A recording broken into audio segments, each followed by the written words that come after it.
Olá, queridos alunos, tudo bem com vocês? Me chamo Carla Nonomura e eu sou a sua professora de Química. Hoje nós vamos dar continuidade na aula passada falando sobre as matrizes energéticas. Então a gente falou sobre a matriz energética local, agora a gente vai falar sobre a matriz energética nacional. Então aqui ó, a gente tem aqui ó, um mapa do Brasil, né, e as principais fontes, né, de energia de cada estado. Então, como a gente tinha falado aqui, ó, o nosso estado do Acre, né, a nossa principal fonte de energia produzida no estado é com o óleo diesel. Né? Aqui, ó, na Amazonas, a gente tem o gás natural e, ó, grande parte aqui, ó, dos estados ali tem a energia hídrica. Né? Aqui no Mato Grosso, nós temos a biomassa, Rio de Janeiro e Espírito Santo com carvão e o Nordeste aqui, ó, gente, repleto de energia eólica. Então, vamos conhecer um pouco mais aí das matrizes energéticas do nosso Brasil. Então, aqui, ó, a gente tem as porcentagens. Né? Então, 58,9% do país utiliza aqui a energia hidráulica. 13,2% a energia eólica. 7,0% ali a energia solar. 5,3% o gás natural.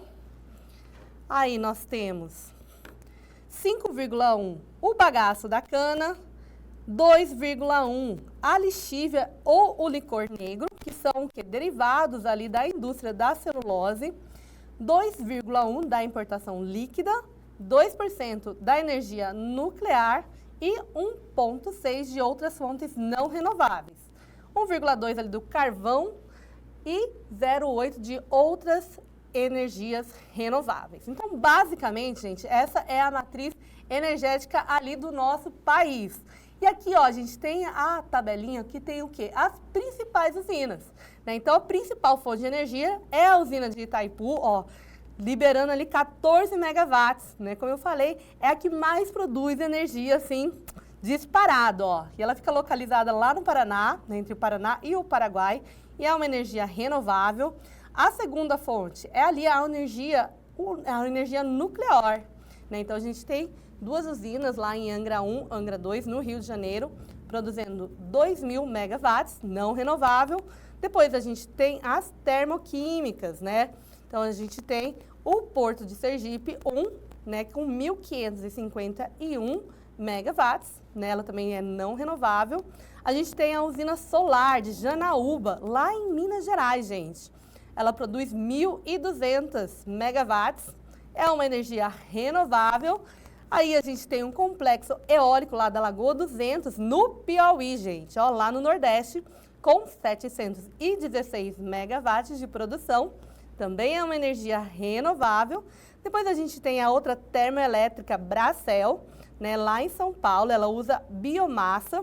Então ela fica lá em São Paulo, produz 409 megawatts de energia e também é uma fonte renovável. E por último, aqui a gente tem o projeto piloto de Pecém, que utiliza a energia gerada ali das ondas, ali no mar, né? Fica lá no Ceará. E ó, como ela é ainda experimental, né, ela só produz ali 0,02 megawatts. Então agora, gente, a gente vai começar a falar do quê? Da energia eólica, né? Que é essa energia aí que está em ascensão. Né? Então, vamos ver como que funciona a energia eólica.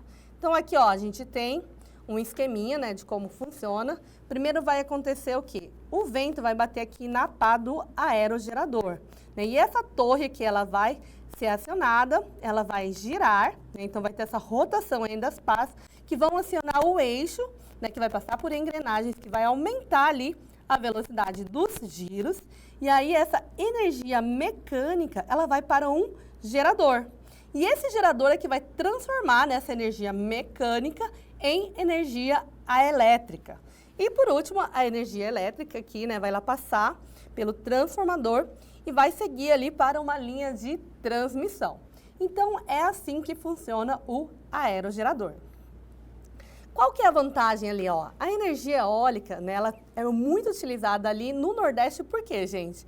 O Nordeste, ele vai ter o quê? Ele vai ter uma geração maior, né, de 80% ali, né, da geração nacional por causa da sua localização geográfica, né? Então, ali na topografia, né, as características dos ventos lá da região Nordeste, elas são ideais ali para a instalação de turbinas eólicas. Situação que não acontece, por exemplo, aqui no nosso estado do Acre, né? Então, a gente não tem ali uma quantidade e uma frequência, né, de ventos ali que proporcione ali a instalação de um aerogerador. Então, aqui, ó, como eu falei, né, os principais parques, eles ficam aqui, ó, nessa região do Nordeste. E também temos alguns aerogeradores aqui na região Sul e um aqui no Rio de Janeiro. Então, quais são as vantagens ali da energia eólica, né? Então, primeiro, é uma fonte renovável e limpa, né? Então, isso é algo muito bom, né, para o nosso planeta. Ele tem um baixo custo operacional, né? Então, você não precisa ali, por exemplo, de várias pessoas trabalhando ali para o funcionamento, né? O vento basicamente faz todo o trabalho, né? Ele tem ali uma instalação relativamente rápida, porém, ele ocupa ali áreas também que ela pode ser usada para outras atividades, ali, por exemplo, de agropecuária, né? Então, embora ela esteja instalada lá, né, ela ocupa um espaço relativamente pequeno e ao seu derredor pode ser utilizado para outras práticas. E as principais desvantagens, gente? Então, a energia eólica, ela é intermitente. Então, tem vento, ela funciona, não tem vento, ela não funciona. Né? Então, ela tem essa desvantagem, né, que ela depende ali, né, da questão das condições dos ventos. Ela tem um impacto visual e sonoro também muito grande. Por exemplo, eu vi um vídeo, né, falando sobre as pessoas que moram ali ao redor da energia eólica, desses parques eólicos. Né? Então, elas reclamam muito ali da questão do barulho, da poeira, né, que levanta ali ao seu redor. Então, isso daí, para quem mora ali na região, acaba sendo algo muito dificultoso, né, muito difícil. E ele também pode destruir, gente, ele pode matar ali aves e morcegos, né, que acabam batendo ali nas hélices, e também tem um alto custo de implantação, né? Então, ele é caro ali para ser implantado por causa da sua estrutura. O maior parque eólico aqui do Brasil, ele fica lá no Piauí, né? Então, ele tem a produção, ele consegue produzir 716 megawatts, né, de capacidade instalada, e ele é o maior complexo aqui do Brasil. Agora, já em relação, né, ao mundo, a maior usina eólica, ela fica em Gansu Wind Farm, lá na China, que é o maior complexo eólico ali do mundo, né? E ele consegue ali produzir 8.000 megawatts de energia. A nossa próxima fonte de energia é a energia solar, né? Então, a energia solar, ela tem sido muito, né, difundida, né, como eu já disse, nesses últimos tempos, por conta da economia, né? Você consegue pagar ali uma taxa menor de eletricidade e as facilitações ali, né, para os empréstimos têm melhorado de forma progressiva, né? Então, a energia solar, ela vai utilizar o quê, gente? As células fotovoltaicas, né, que são feitas ali de materiais que são capazes de transformar a radiação solar diretamente em energia elétrica, né, através de um efeito que a gente chama de efeito fotovoltaico.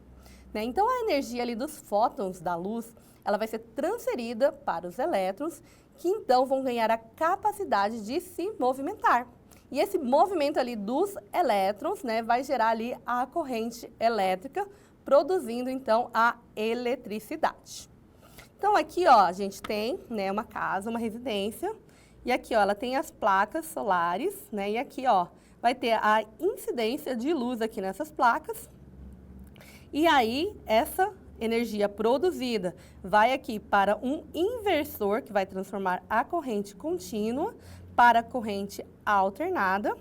Depois, né, esse quadro aqui, ó, de distribuição vai alimentar todos os elétrons aqui dessa casa, ali o ar-condicionado, a TV, né, os eletrodomésticos, e o excedente, né, aquilo que você não utilizou, ele vai para a rede, né? Então, você vai armazenar essa energia. Então, ela vai ficar lá na tua conta, né? E aí, o próximo mês que você exceder, né, você tem ali como se fosse um crédito de energia. Então, aqui, ó, a gente tem a placa e é exatamente assim que ela funciona, ó. A gente vai ter aqui a luz solar e aqui a gente vai ter os fótons, né? Então, aqui a gente vai ter um fluxo de elétrons, né, que foi acionada pela luz solar, né? Então, essa luz vai transferir ali para o elétron e ele vai ganhar o quê? A capacidade de se movimentar. E esse movimento ali dos elétrons é que vai fazer com que haja a geração da corrente elétrica. E quais são as vantagens aí da energia elétrica, gente? Ela é renovável, né, e inesgotável, né? A gente sempre vai ter sol, e ainda mais aqui no estado, né? Eu sempre falo que o sol do Acre, ele nunca me decepciona. Então, é uma energia contínua. Ele vai ter o quê? Uma baixa emissão de poluentes, né? Então, não tem nenhuma liberação de poluição, né? Porque ela só está absorvendo ali algo que já existe, né? Que é a luz do sol. A instalação descentralizada, né, em casas, empresas, né, então cada casa ali pode ter suas placas, né, de energia solar e ela tem uma manutenção simples, então de épocas em épocas, né, o ideal é que seja lavado ali, né, as placas para melhorar a absorção de luz, de energia.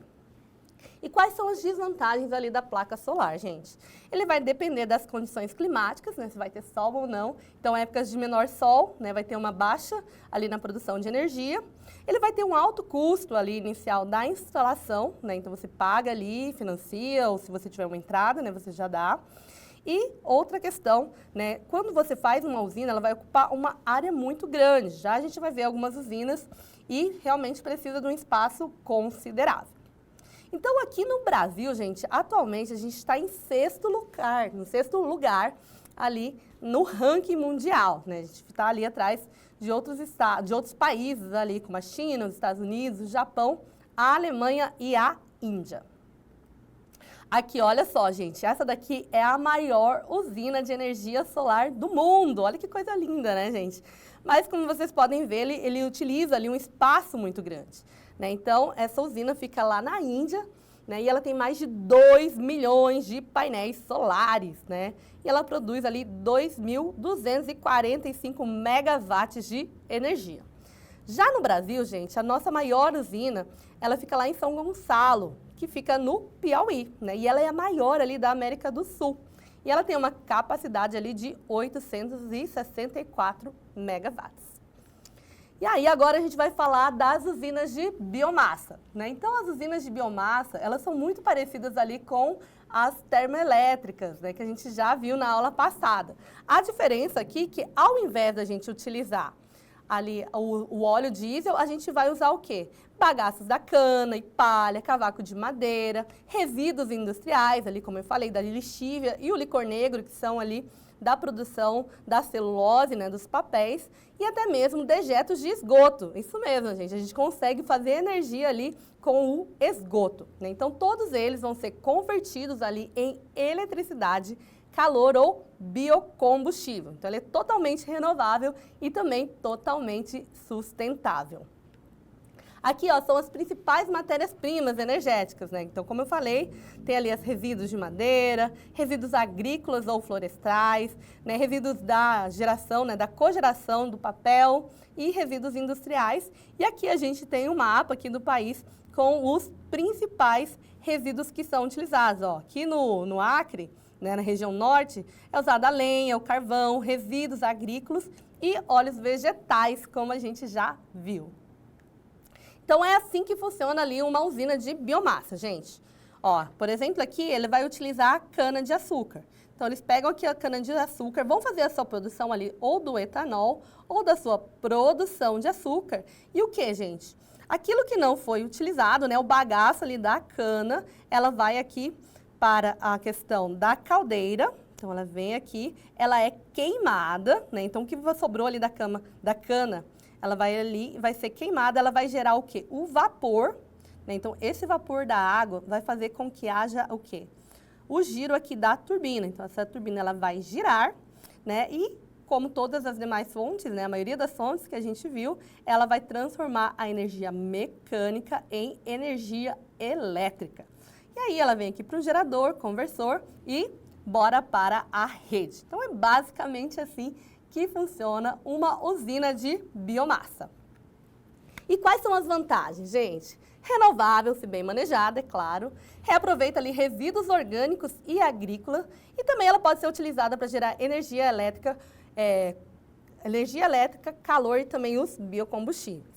E as desvantagens, emissão de poluentes, né, se queimada ali sem controle, pode causar o desmatamento, né, se for mal planejado. Então, por isso que o ideal é que utilize ali produtos que são reutilizados, né, e ele tem uma menor eficiência energética do que outras fontes, né, por exemplo, que nem a energia, né, ali por fontes hidroelétricas.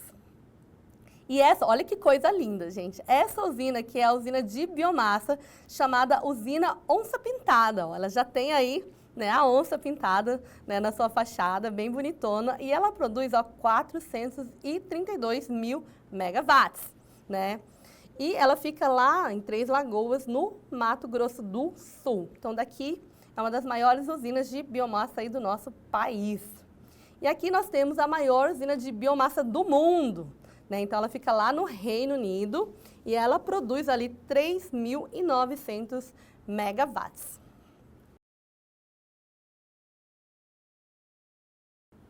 Então, agora nós vamos aqui para a nossa atividade. Essa atividade é lá da Universidade de Caxias do Sul de 2015 e ela fala: a energia solar como fonte de geração de eletricidade já é uma realidade em diversos países. E nos últimos anos vem aumentando a capacidade instalada. Diante da crise que o Brasil enfrenta com a falta de chuva, entra em discussão novamente a utilização dessa fonte energética. A charge a seguir relata o aproveitamento de energia solar. Olha só que interessante, gente. Então, eles pegaram aqui a ideia de um brasileiro, né, chamado Alfredo, chamado a luz de garrafa, a luz engarrafada. Né? Então, eles vão pegar essas garrafas, PETs, vão enchê-las com água e elas vão ser instaladas ali no telhado, né, e vão refletir a luz do sol para o ambiente interno, trazendo o quê? A iluminação, gente, utilizando só a luz do sol, né? E aí ela fala, hoje essa ideia simples e genial economiza energia em mais de 15 países. Muito legal, né, gente? Agora vamos aqui para as opções.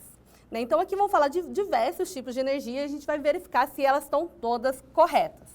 Então, a alternativa 1 fala: a energia dos ventos, conhecida como eólica, é utilizada há muitos anos para realizar trabalhos como bombear água e moer grãos. Isso é verdade. Na nossa aula de energia eólica, a gente viu que essa questão da utilização do vento, né, ela é desde a época medieval ali, né, nos países da Europa. Em uma usina eólica, a conversão de energia ela é realizada por meio de um aerogerador. Até aqui está tudo correto, ó. Ou seja, um gerador de eletricidade acoplado a um eixo que gira com força dos ventos nas pás das turbinas. Corretíssima, aqui está tudo certo. Vamos ver aqui a alternativa 2. A energia solar pode ser aproveitada para a produção de eletricidade e também de calor. Coletores solares para o aquecimento da água são um exemplo mais bem sucedido da aplicação da energia solar em todo o mundo, como a gente viu. E no caso do Brasil, que recebe uma incidência muito grande, né, de raios solares, esse tipo de aproveitamento pode ter um papel muito importante, principalmente na substituição de chuveiros elétricos, que estão entre os aparelhos que mais consomem energia. Corretíssimo, né? Então, a energia solar, ela pode ser utilizada aí para produção de eletricidade e também do calor. Tudo bem até aqui. Alternativa 3. Chamados de biomassa, materiais de origem orgânica, que geralmente são desperdiçados em processos industriais, lindo, ela pode ser aproveitada para produzir tanto calor quanto eletricidade. O biogás obtido na decomposição do lixo orgânico é um exemplo de biomassa, que pode ser utilizado na produção de energia. Certinho, perfeito, lindo. Até aqui tá tudo bem, ó. E aí, vocês conseguiram? Estão conseguindo acompanhar aqui comigo? Então, vamos aqui para a alternativa 4. A maior parte da energia elétrica produzida no Brasil vem de uma fonte renovável, a água, lindo, né? As hidrelétricas. O território brasileiro é cortado por rios e usinas hidrelétricas, que são uma opção para garantir a energia que o país precisa para crescer. Exatamente isso, gente. Então, a gente é um país que é muito o quê? A gente tem muitas opções de energias renováveis por conta do nosso tamanho, por conta do nosso clima, por conta das nossas condições, né? Então, a gente consegue ter várias hidrelétricas por conta da quantidade de rios que a gente tem. A gente consegue ter energia eólica, né, por conta dos ventos, energia solar, ó, esse solzão aqui do nosso país tropical, né? E a gente também tem a questão dos rejeitos ali para utilizar na biomassa. Infelizmente, nem todos os países têm essas opções que nós temos. Então, aqui, ó, para continuar a nossa questão, né, a opção correta das proposições acima estavam todas corretas. Então, a alternativa é a letra E. 1, 2, 3 e 4 estão corretas. Então, a gente finaliza aqui a nossa aula. Agradeço por vocês terem acompanhado. Espero que vocês tenham aprendido um pouco mais aí sobre a questão energética, né, a matriz energética do nosso país. Um abraço e até a próxima!